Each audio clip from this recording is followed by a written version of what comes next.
When Steeplechase opened back in 1977, it was one of the most exciting and unique coasters the world had ever seen, and has been a family favourite for over 40 years. But with newer, higher capacity and more reliable rides that can take up a smaller footprint now around, and the ride beginning to dwindle in popularity, it's only natural to assume that there'll come a day in the not so distant future where the park decides to rip it out for something new. Today, we're going to talk about what that could be.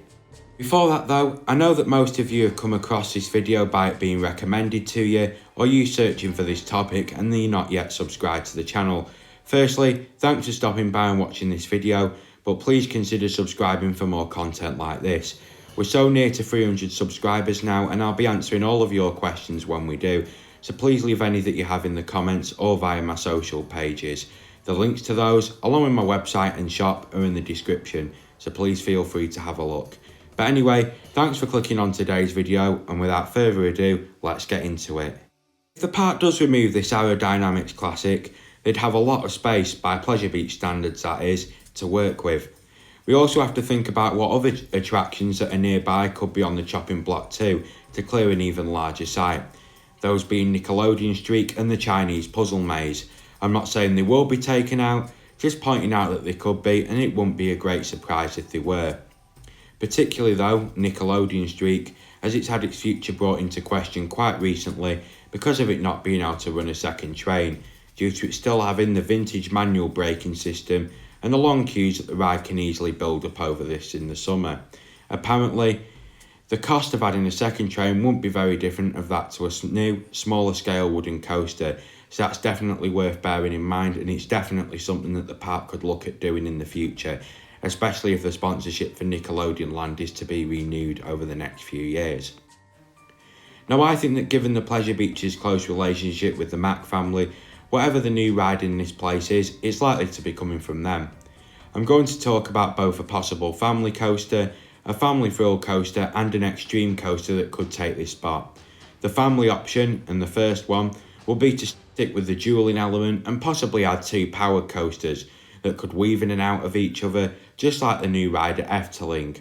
This would serve as a tribute to its ride that was there before, wouldn't need to interfere with the maze or Nick Streak, and will also stay low to the ground and look visually very appealing for guests staying in the Big Blue Hotel that looks directly onto this site.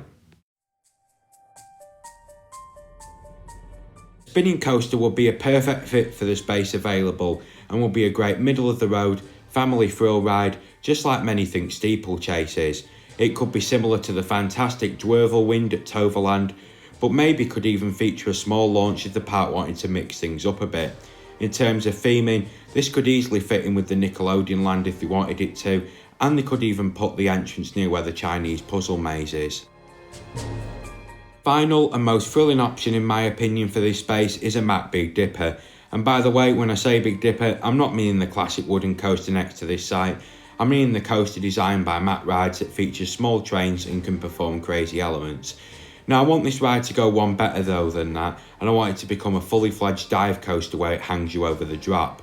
There could be a massive plaza created for this ride on the maze site, and it could feature an impressive station, queue line, gift shop, and could make the drop face over this area and create a real thrill for both people on the ride and watching it.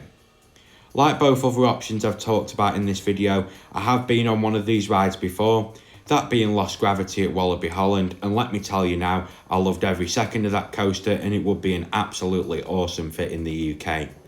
Since the Pleasure Beach and Liseberg in Sweden are very friendly with each other and often take inspiration from each other's parks, a myths and legends style theme like Valkyria would be a great option to go with, and who knows, maybe we could also get an Intamin gyro swing too. So there we go then, I've explained 3 ideas for brand new coasters that could take over the Steeplechase area, should this classic ever close. I'd like to hear your opinions on this too, so please leave a comment down below with your ideas. Whilst you're down there, I'd also really appreciate it if you could leave a like on this video and subscribe if you'd like to see more content similar to this. You can also follow me on social media too if you'd like to see some theme park news and updates on new videos and information about my website and shop. But anyway, thank you very much for watching today's video. Your support means a lot and I hope you have a great day.